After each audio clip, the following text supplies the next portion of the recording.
Hello, everyone. Last session of the day. Who's awake? Everyone? Yeah? Okay, we good.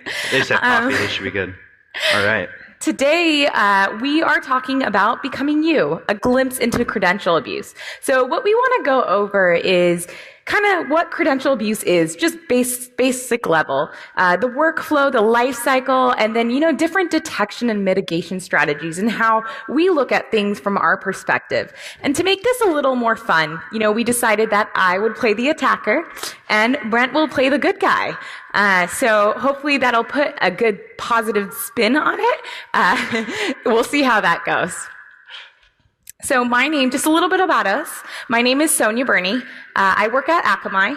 I am a developer at heart, always have been. I work on a lot of different front-end web development tools, and more recently into the cybersecurity space. Brent happened to kind of pull me in, and now I can't get enough of it. Yeah, my name is Brent Maynard. I am a security, kind of all of the things at Akamai, obviously web-facing. I fought credential abuse for a Fortune 200 retailer for several years, and then I moved over to Akamai to kind of help perfect and figure out different solutions on how we can continue the fight against credential abuse. All right, so what is credential abuse? Textbook definition, it's the automated injection of stolen username, password combinations, any form of credentials, and into any kind of device endpoint or entry point. So any type of device endpoint or entry point. And this can range from any type of application. So most commonly we see web applications today, but mobile applications and native applications are currently on the rise. We're continuously seeing traffic grow every year, over every year. And we see statistics about this, all the time on a day-to-day basis. So mobile applications, web applications, and now also IoT devices. And those are increasingly seen on the market as well. Now, credential abuse is one of the most common and popular attacks that we see in the security realm today. And the idea is that, you can see it in the headlines. I mean, how many of us have heard about the Uber data breach or Yahoo, Uber, PayPal? I'm constantly checking my Twitter feed, and every time I check, I feel like I'm seeing something new about a data breach. And it's becoming increasingly popular. And maybe in the last 1 to 2 years. So did this problem just start in the last 1 to 2 years? And the answer is no. The reality is that we have seen this over the last 5 to 10 years. So then why haven't we seen headlines before this? Why are we only seeing it more recently? And there are a lot of different reasons. First of all, in the last 10 years, just think about how many technological advances we've made and how much we've developed our tools for monitoring or detection purposes and even mitigation. We are nowhere near where we were 10 years ago. So a lot of the attacks that we see today could have possibly just gone unnoticed. Attackers are getting more aggressive in how they target a site. All the headlines that we see today, you're seeing millions and billions of usernames and passwords being stolen or being abused. But maybe back then it wasn't as large of a subset. So that's kind of one of the main causes, or maybe companies didn't report this number. So as with Uber, where they kind of hid it for a while and we didn't really know about it until it made headlines. So there's a lot of different reasons for that. So question for you guys, how many of you guys have had an account compromised before? Maybe in the last 10 years. Yeah, I figured no one recently, with all the security vulnerabilities out there today. I'm sure we're all making it, especially everyone here at Black Hat, we're taking the proper protocols. So what enables this behavior? Password reuse. And when I was younger, I myself was guilty of this. Using the same weak or strong password across many accounts. This is not a good thing because we are now doing everything online, from banking to health information to insurance, anything that involves credit card transactions or even attaching to our bank accounts. It's all online. So we need to be careful in terms of password reuse. Single factor authentication, that's another one. So the general population doesn't realize this, but a lot of what we see today is that sites sites and companies are taking these proper steps for multi-factor auth, but not a lot of us use it already. I myself, it took a while for me to even get on board with that. So that's kind of another enabler of credential abuse. And lastly, attack tool availability. I mean, now there's open source tools made just for people to abuse sites and to steal passwords. And even ones that are dedicated maybe for load testing or performance testing for something that is good, for something that is supposed to improve a website, and then turned against and used to DDoS or used for any other type of credential abuse attack. So the idea is that it is a real problem, and there are several factors that contribute to this. So how do I steal your passwords? How do I steal your username and credentials? And it ranges from a wide, list of things, a wide variety of different tools that we see out there today. Whether we're talking about phishing kits or keyloggers, any type of software or hardware in order to steal on-device data or capture any sensitive information and be able to extract that and send it back to some form of an operator. And of course, man-in-the-middle attacks. So this ranges from, if you're using a CDN or you're CDN agnostic, or you're looking at JavaScript-heavy websites, having a user have that information that's not necessarily intended for them and extracting that information and tricking that user and stealing their information in plain text. As we saw as I'm sure some of you saw in the HSTS talk earlier today, look how easy it was just to capture a password in plain text. So the threat is real, and you guys, the general population, makes it easy for an attacker like me to steal that information. So I'm stealing that information. And I just talked about how I can steal those credentials, but we also have to remember credentials can be bought, or I can acquire leaked credentials. Again, as we've seen in a lot of different headlines and companies today. So once I do that, once I steal your credentials, what do I do with them? Well, I need to verify that they're even real, they're even accurate. So going through means of account checking and making sure that I know exactly which account I'm looking at and whether I'm able to log in successfully. Now at that point, that is the credential abuse. I can hand that information off to someone else to do the dirty work, to take over the account, or I can, of course, do it myself. And once I do that, then I can successfully log into your account and become you. So I can shop, I can steal gift card information, and those are just codes typically once you log into your site. I can look at your insurance information, I can log into medical records, I can steal bank information, Bitcoin, you never know. So there's a lot of different things that I can do, but the idea is that I have essentially become you. I can do whatever I want. So that's the real struggle that we see today.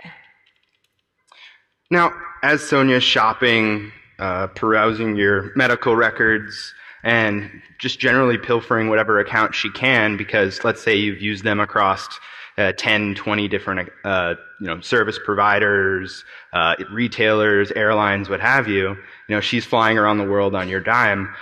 What does that cost? What does that risk look like to the business is the ultimate question, and why should anybody who is trying to battle this care? And the number one thing that anybody in security runs up against is, what is the risk? How much is it going to cost me? How much is it costing the business today? And really, what's the cost of not doing anything? So understanding the cost of a lost account, understanding the cost of each record potentially lost, looking at regulatory and compliance fines. Depending on the state you're in, if there's a breach, you are charged per record as a company. So what does that look like? Beyond that, what about brand image? Do people still want to do business with you after that? What does that look like? I guess if you're Yahoo, people are still using their services. Uber, how many people switched to Lyft? Did you care? People are slowly changing depending on what it is. Unfortunately, we're getting to the point where we're getting used to these attacks. We're getting used to our credentials getting popped. Only 5 or 6 of you about raised your hands when Sonia asked who has had a credential leak or been affected or had some sort of data element stolen. And, I find that very hard to believe. And here's why. So one of the cool things about working for Akamai is that we're serving a ton of content for all the top companies around the world. So in this instance, we just took a 24-hour snapshot, and this data was provided by our threat operations team, and we were getting ready for the pre-holiday kind of data influx that we get. So we wanted to run a test run, and I was like, great, this will be awesome for Black Hat. So we looked at 45 different sites over a 24-hour period. This was across all verticals, all industries. And this was cool because we were able to actually track and look at 420 different distinct botnets. Now, we're going to stop there. I'm not going to go much further. We didn't get into attribution or start comparing them or see who was what and where. But from a bot herder perspective, we saw 420 different botnets operating against all of these customers. Now, the cool thing was we saw 34 million different accounts over a 24-hour period. That is a ton of accounts. Now, that's all fine and dandy, and those numbers are awesome, and wow, but what does that mean? When we look at it, and as you can see with the total number of logins, when you have 66% of the total logins coming across all of those customers and all of those different brands that are malicious. So 66% of the logins across all those are bad. So what does that mean? How do we find that if we're the good guy, if we're trying to recover and protect our brand and protect our customers? So that's when we start looking at the landscape. Where did we start? So everybody who's battled credential abuse started in the whack-a-mole days. You were looking at where bots are coming from, how fast they're coming in. Then you start looking at how they're built out at a layer 7 perspective. What does the HTTP headers look like? Then you start looking at, okay, they can spoof that. That's easily done. Now, can I inject some JavaScript and make them execute challenges? Does that challenge match against how they're portraying themselves, yes or no? Pretty soon, you can spoof that as well. So now what? Now you have to start understanding how the attackers are actually automating these attacks and how they're interacting specifically with the website. And we'll get kind of through all of these different elements a little bit deeper as we kind of go through this presentation. So let's take a step back for a second. So Brent mentioned that we've evolved in terms of our detection strategies, right? So we started from I started from attacking at thousands of requests from a single IP and moving to a much lower velocity attack over a distributed set of IPs. So how did I get there? How did I alter my attack strategy, and how did Brent come back and alter his detection and mitigation strategy? So first of all, I go easy, right? So Brent has a site up and it's completely naked. It doesn't have any security controls in place. So really easy to attack. I'm sending 10,000 maybe requests per hour, per minute, per second, anything really. And there's nothing he can do to stop me. So what does he do? He applies rate detection policies. So he controls the monitors and controls the rate at which the requests occur from a single IP. And he can do this from any kind of point in the workflow. So whether he's leveraging a CDN, he can do it from the end user to the CDN, or a CDN to origin. He can create multiple groupings of how this rate detection takes place. Anything from the request signature, he can say, hey, she's submitting way too many GET requests, but not as many post requests. So let's change the thresholds on that. That's the idea behind rate detection. So what do I need to do? I need to think of something smarter. So I need to think on a wider scale, on a broader scale. Instead of attacking from a single IP, I need to look for multiple IPs. I need to fly below the radar in terms of his rate detection thresholds. So if I'm attacking like with 10,000 requests, let's say, I'm going to break that up maybe into 1,000 each if it falls below the threshold, and then attack from maybe 10 different IPs. And so I'm good to go, right? First of all, I can impersonate a browser. I can replay the sessions. I have full control over what I can do because now I'm doing it over a huge set of IPs. Something that he's not aware of. So what does he do? He starts tracking my sessions. And now there are thresholds with that session tracking. And the difference here is that not only are there thresholds, but he's gotten more evolved in his detection strategies. So what identifies a session? How is he looking at what my browser or what my curl request is doing? It's really anything from the request header, any information. So whether it's user agent, am I rotating through user agents? Am I using different types of cookies? He knows, but I don't know what he's looking for. So if he uses session tracking, then he's making it much harder for me to execute as many requests as I am on each single IP from that distributed set. So what do I have to do?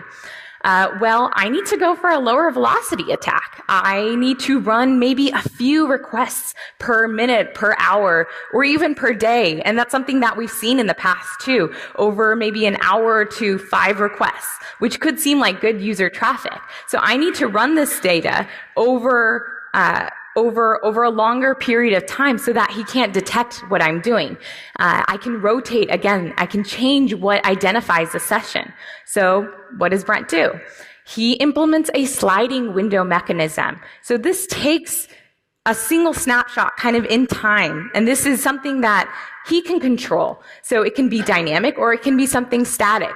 So let's say he's looking at maybe a 1 or 2 hour time period every so often and penalizes me for a lower velocity attack when he sees a session signature that he's looking for. And again, I don't know what that signature is.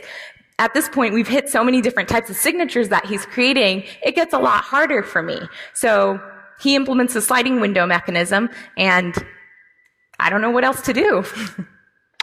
So we've talked a lot about rate. We've talked about how we have to change rate, and as I'm seeing things come in and the attacker starts blending further and further into my logs, and I can't really pick it out. So then I have to start diving a little bit deeper, and I have to start looking at actual headers. What does an attacker try and do as they're using these different tools like Selenium or Sentry MBA? They're able to cycle through different elements within that within the headers. So if it's user agent string, things that don't match up, like if they're missing half of a cache control header, or maybe their accept language headers are weird, or whatever that anomaly is, we can start tracking that. And that's helpful because as we see these deviations within the headers, we're able to quickly detect them and apply mitigation or management as we see fit. But what next? Of course, she figures it out and she starts submitting proper headers. She knows exactly how she should look. She's used real human traffic. She's understood, and she's moved on to the next bit. And I've lost her again. I don't have signal. So then I can start talking about proper workflow within my application. If somebody is directly posting to my login endpoint, that doesn't quite make sense depending on most business use cases. If I'm shopping for plane tickets, I'm probably going to do a fare search first before I start logging in or before I start doing a checkout. If I'm shopping on some e-commerce site, I'm probably going to go check out those jeans or those shoes or that shirt first, add it to cart, and then when I'm ready, I'm going to log in. So we're going to look for referrals, and we're going to enforce that. If you don't have a referral, or you haven't performed a GET request before you're trying to perform a POST request, that's something we can throw you out for. So then we've talked about behavioral detection. So this takes it the step further. We're going to start actively interrogating the client. We are going to execute JavaScript on the client side for data collection, and we're going to start looking at different browser plugins. We're going to do browser challenges. We're going to set cookies, and we're going to track those sessions maybe with short and long-term cookies to see kind of how their behavior is over a short sliding window and then a long sliding window. Maybe we're going to start tracking the coordinates on their mouse movements. We're going to start tracking the keyboard strokes. If you think about things that you input into a website when you are typing, whether that's a credit card number, 16 digits. Most of us have our credit card numbers mostly memorized, and you can type it at a pretty decent cadence. But that cadence still has flaws in it because we're human. You're not going to hit a key every half a second or every half millisecond or every 10 seconds. Sometimes it's a hunt and peck method, especially with those types of values. Now, your password you might type a little bit smoother, but still the cadence deviates enough so we're able to then throw that out and understand the difference between a bot automated submission and what that looks like from an overall perspective. Now, we've done these detections, we've morphed as Sonia morphs, we've evolved, and we've continued to pick up the signal as she tries to evade us. But then what do? We have some options. We can start slowing Sonia down. We talked about rate controls. Maybe we even start messing around a little bit with the actual connection itself. So when she submits a request to our site, maybe we hold on to that session and we don't send a TCP FIN, but we're not going to respond to it at all. We're done. And we're just going to let her continue to build up and run out and essentially run her sessions out on her machines. Also, we can flat out access deny 403 her. We're done. Problem is she'll probably have an exit for that as soon as that code throws, and then she knows we've caught her. So then maybe we start sending her to a honeypot. She won't know any different. We give her a fake site that looks like a login or maybe looks like a gift card page, and we just let her submit all day long because we've picked up her signature, and now we can send her the other way. So what I talked about was an attack strategy, right? So I took different paths, and each turn I took, Brent came back and detected and mitigated my attack. But let's take a step back to, what I mentioned in the beginning. Credential abuse. It happens based off of, there are different problems with it, and there are different reasons for it. First of all, yes, they can be stolen. But the other two, credentials that can be leaked or they can be bought. So leaked and bought, those are harder because we're relying on that third-party service, that company, to be able to handle that for us. But the fact that I stole the passwords, I stole the information, the users, can make it harder for me to do something like that by enabling certain protections. And we also want to remember that passwords, they are not like your lucky underwear, and you do not share them with your friends. So just a funny little spin on it to keep in mind that passwords, you don't just put them everywhere. You use proper storage devices. You change them up every so often. You make sure they're not weak passwords. You make them complicated and complex. Make it harder for someone like me to be able to steal them and then essentially become you. So look at different login policies. Look at everything out there and make sure that it's not easy for someone like me, a real actor, a bad actor, to be able to steal that information and essentially become you.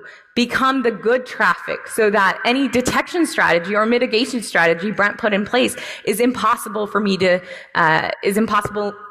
look like. So that's just some of the takeaways that we want to go over. But we also want to make sure that you guys are up to date in the future because, again, it's constantly evolving. We're seeing that it's becoming more and more of a problem. And as we see an increase in mobile traffic today, that's only just the start of it. I mentioned IoT devices are on the rise. How many people have an Alexa or Google Home? How many people? Anyone? Only a few. I expected more hands. So that is on the rise. I'm seeing it a lot more in homes today, and now there's more vulnerabilities with being able to hack that and then buy things, using Alexa or Google, and seeing that in the future and seeing what these devices are capable of. We need to make sure we're constantly aware because, sure, now we're protecting our web applications because, again, that's still the most common traffic we see today. But with this growth in API IoT traffic, that's just another turn I'm going to take. That's another turn an attacker is going to take. You have a web endpoint, but now you have other endpoints for an attacker to look at. So that is something to keep in mind. And with native applications also on the rise, it makes it harder to use JavaScript or cookie-based detection strategies. So we need to be smarter about how we prevent someone like me, a bad actor, to be able to steal those credentials and validate that it is real good user traffic. And then AI and machine learning. That one's, that one's very new because in the past we've always relied on having people behind these detection and mitigation strategies, turning some types of thresholds, having sometimes, tweaks and nods. But we want to move towards a self-learning system to be able to feed that information back and learn from it. So look at the attack traffic, learn the patterns of this behavior. Like Brent mentioned with the behavioral detection, learn the pattern and then not have to rely on people, rely on the technology itself. So these are just a few things to keep in mind and something to take your program, take your application and site infrastructure to the next level. As we heard this morning on kind of the pre-keynote from Cylance, humans have bias. So really employing our AI and machine learning will be very important to understand that we have the right data sets at hand. If anybody made the H2 talk just prior to this one, understanding how H2 will affect bots. Once that landscape starts to grow and evolve, what is that going to look like for us? What does that fingerprint look like and how do we track it? And how do we actually deploy it and actually operationalize the data that we have in front of us? Questions, comments? Thank you all. We appreciate it.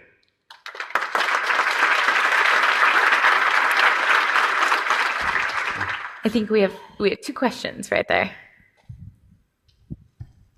She's coming. Can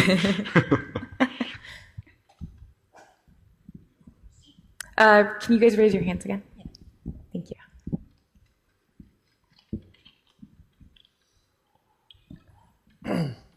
For a million years, it has been best practice that you should change your password every now and then. Common practice that it should be changed every 30 days or 90 days or something like that. A number of years ago, I attended a session where some people, they had analyzed the abuse of leaked credentials, and their conclusion was that the maximum rate of abuse was obtained about 24 hours after the leaking. And after 48 hours, it more or less stopped, which means, in my opinion, that changing your password every 30 days is absolutely nonsense. If it should have any sense, it should be something like 2 hours or 4 hours or something like that, which for practical purposes means one-time passwords. Mm-hmm. Right. Do you have any knowledge from recent research about the time nowadays for the rate of abuse of leaked credentials? As for the life of a credential and how long that's actually going to last, I definitely agree. We talked about multi-factor authentication and not using just that single factor because, like you said, the password is going to be used up and gone quite quickly. As for any data points that would be kind of what that life looks like today, I would definitely defer you off to our threat ops team. We have one of our guys floating around here. I do not have that data point available for actually the life of how quickly that would go. As it stands, we see an attack and it's operationalized, sold, and moved, or the fraud is committed usually within less than a day. Hello. You were mentioning about typing behaviors for passwords, and I was wondering, password managers where they auto-type the password or somebody copy and pastes it in, does that cause like false positives or incorrect? It totally can, and that's something you have to take into account when you're looking at different behaviors of automation. Understanding the browser and how it actually interacts when you're looking at posts and whatnot is definitely very important to keep in mind as you set different thresholds or you're analyzing the data.